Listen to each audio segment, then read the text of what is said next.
Magandang tanghali mga kapatid.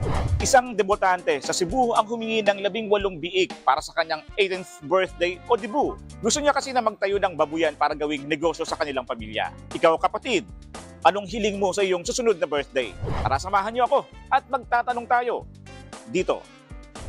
Siguro ang hiling ko lang sa susunod na birthday ko is kapayapaan para sa lahat. Yun lang.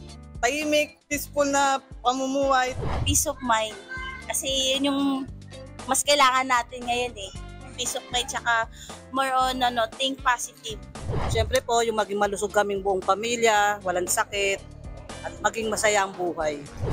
Good health and peace of mind sa lahat. Lahat po sana maging peace lang.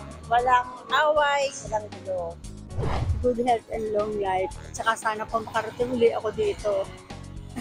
Makita ko si na Tito Vic and Joey. Mapagawa ko po ng mga bagong lamesa, yung bago naming parisan sa bahay. Kasi gumagalaw na po yung mga paa. Ako ang inyong hani ng bayan, ang tunay at nag-iisang pantanggal umay sa pananghalian.